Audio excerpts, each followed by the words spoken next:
My fiancée went live and said, "Can't wait to marry this fool and take half." I commented, "Joke's on you, the wedding's cancelled." Her face dropped midstream. Hey viewers, real quick, only 8% of you watching are subscribed, and the channel's kind of stuck right now. If you enjoy these stories, hitting that subscribe button would really help us keep going. Thanks. I'm 24 Ryan, writing this while my ex-fiancée Madison frantically tries to explain herself in the other room. This happened 2 hours ago, and I'm still processing how someone can destroy their entire future with one stupid live stream. Madison's been doing this Instagram influencer thing for about a year now. Started small, maybe 200 followers, mostly posting workout videos and lifestyle content. Nothing major, but she was passionate about building her brand. Over the past few months, her follower count started growing. She hit 5,000 last week and was super excited about potentially getting sponsorship deals. The growth went to her head a bit, but I figured it was harmless. We've been together 2 years, engaged for 6 months. I work in tech, make decent money, and we've been planning a small wedding for next spring. Nothing fancy, just family and close friends. This afternoon, Madison was setting up for one of her regular live streams. She does them every Wednesday at 4 p.m., usually talks about fitness routines, upcoming content, answers questions from followers. Pretty standard stuff. I was working from home in the next room, had a client call scheduled for 4:30, so I was just finishing up some prep work when I heard her go live. Hey everyone, welcome back to another Wednesday check-in. I could hear her through the wall doing her usual intro, talking about her workout from earlier, some new protein powder she was trying. Normal content. About 10 minutes in, I heard her voice change. She got that gossipy tone she uses when she's talking to her girlfriends about drama. "So, you guys have been asking about the wedding planning, and I have some tea to spill." I paused my work. Madison doesn't usually talk about our personal stuff on her streams. I know some of you think I'm crazy for getting married so young, but honestly, I've got it all figured out. She was talking louder now, clearly excited about whatever she was about to say. Ryan makes really good money in tech, and he's like totally clueless about protecting himself financially. I frowned. That wasn't true. I handle my own finances carefully. And here's the best part. When I bring up money stuff, he just says we'll figure it out together.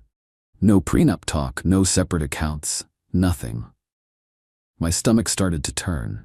We'd had conversations about combining finances after marriage, but I'd been thinking about partnership, not whatever this was.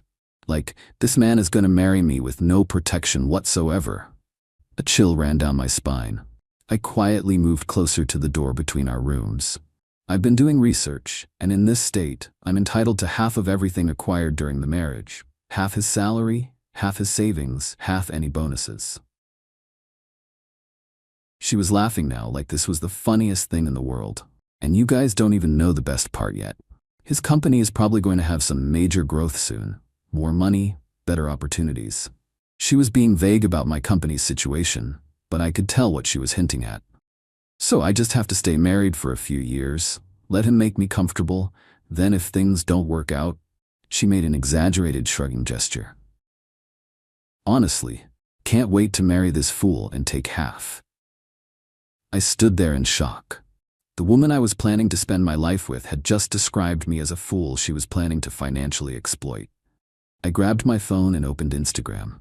I rarely used it, but I had an account. I pulled up her live stream.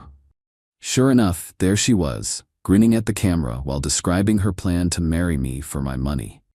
The comments were rolling in. Some people were laughing, some were asking if this was a joke, others were saying it sounded messed up. I typed a comment using my real name. "Joke's on you, the wedding's cancelled." Madison's eyes went to the comment section like they always did when new ones came in. I watched her face change as she read my comment and saw my name. The color drained completely. "Ow. Oh no," she said quietly, looking directly at the camera.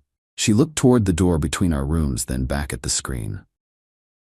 Guys, I think Ryan just saw the stream." More comments started flooding in. People were asking if this was real, if I was actually watching, if the comment was really from me. Madison's hands were shaking as she tried to read the comments. "Ryan, if you're watching this, I was just joking. It was just content. You know how social media works. But the damage was done. I'd heard exactly what she thought of me and our relationship. I'm going to end the stream. Sorry guys, technical difficulties. She ended the live video and I heard her rushing toward our room. Ryan, where are you? I was standing in the hallway when she found me. Ryan, thank God. Listen, that stream was just for engagement. I was being dramatic for the algorithm. Dramatic about planning to take half my money? Yes, I was playing up a character. You know how social media is. Controversy gets views. Madison, you researched divorce laws. You knew specific details about asset division. I was just trying to sound convincing for the content. You called me a fool. You detailed a plan to exploit me financially. Ryan, I love you. I want to marry you because I love you. No, you want to marry me because you think I'm an easy target. That's not true. I looked at her for a long moment. 2 years together, and I'd never seen this side of her.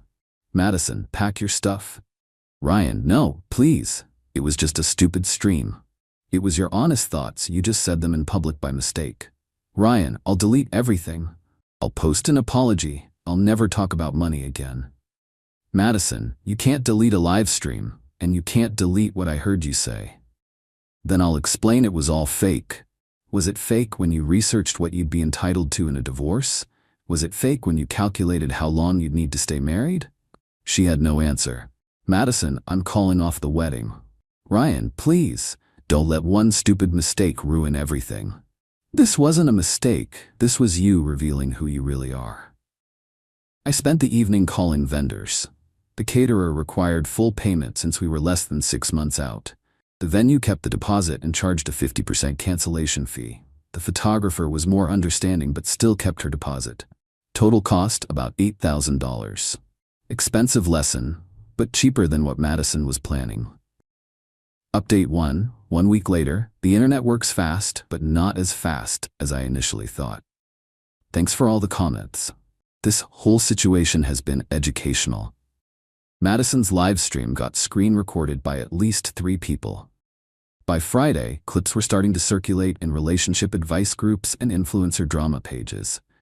It took about 4 days for the story to really gain traction. Someone posted it on TikTok with the caption, "This is why prenups exist," and it started getting shared from there. Madison spent the weekend trying to do damage control. She posted multiple Instagram stories, claiming the whole thing was satirical content and that she was highlighting toxic relationship dynamics. The problem was that her explanation didn't match her delivery on the stream. She'd been genuinely excited and conspiratorial, not satirical. Her follower count dropped from 5,200 to about 1,800 over the course of a week. Not as dramatic as some viral disasters, but significant for someone trying to build an influencer career. Monday, she tried a different approach with me. Ryan, look what this has done to my reputation. My follower count is destroyed. I didn't do anything to your reputation, Madison. You did this to yourself. All I did was make one comment on a live stream. You detailed a plan to marry me for financial gain. That's not one comment. It was taken out of context. What's the context that makes "can't wait to marry this fool and take half" sound good? Tuesday, her parents called. They'd seen some of the clips through mutual friends. Her mom wanted to apologize for Madison's behavior. Her dad said he understood why I'd called off the wedding and that they were embarrassed by what she'd said. Ryan, we didn't raise Madison to think like this. We don't know where this attitude came from. I think social media might have changed her priorities. Ryan, you're making the right choice. If she's thinking like this before marriage, it would only get worse after. Wednesday brought an unexpected call from my company's HR department. Ryan, we need to discuss something. There are videos circulating online where your fiancée mentions details about company growth and financial opportunities. My heart sank.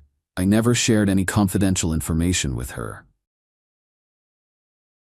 We're not saying you did, but we need to be more careful about what gets discussed at home. We're going to need you to sign an additional confidentiality agreement. Is this going to affect my employment? No, but it's a reminder that personal relationships can create professional risks. I was lucky to keep my job. Madison's loose talk about my company could have been much worse. Thursday, Madison tried one last approach. Ryan, what if we do get a prenup? Would that fix things? Madison, the problem isn't the lack of a prenup. The problem is that you see our marriage as a business transaction. I don't see it that way. You literally described a timeline for staying married long enough to maximize your payout. I was exaggerating for content. Madison, you researched specific laws. You had a plan. I was just being prepared.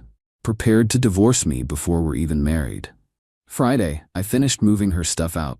She alternated between crying and arguing, but I was done. Ryan, 5 years from now, you're gonna regret this. Madison, 5 years from now, I'm going to be grateful I dodged this bullet. Final update, 3 weeks later. The story has had a satisfying conclusion, though it took longer to play out than I expected. Week 2, Madison was telling mutual friends that I was financially controlling and that her stream had been her way of speaking out about my behavior. The problem with that story was that our friends knew me.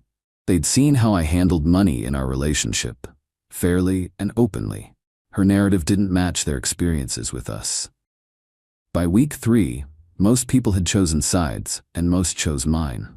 Madison's follower count stabilized around 900 people, mostly drama watchers waiting to see what she'd do next. She tried posting normal fitness content, but the comments were always about the gold digger stream. 2 weeks ago, I found out she'd been messaging other influencers asking for advice on reputation recovery. Most ignored her, but one screenshot made it back to me showing Madison asking how to monetize controversy. She still didn't understand that what she'd done was wrong. Last week, I ran into Madison at the grocery store. She looked tired, like she hadn't been sleeping well. Ryan, hi, how are you doing? I'm good, Madison. How's everything going? It's been hard. This whole thing really affected my life. I'm sorry you're having a tough time. Do you think we could ever try again? I've learned a lot from this. Madison, what have you learned? That I need to be more careful about what I say online. That's it? That's what you learned? And that privacy is important in relationships. Madison, do you understand why what you said was wrong? Because it hurt your feelings? Because you were planning to exploit me financially?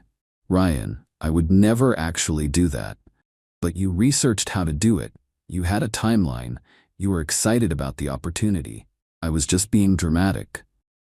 Madison, I hope you figure out what you actually did wrong someday. But it won't be with me. Me? I'm doing great. I took the money I would have spent on the wedding and put it toward a house down payment.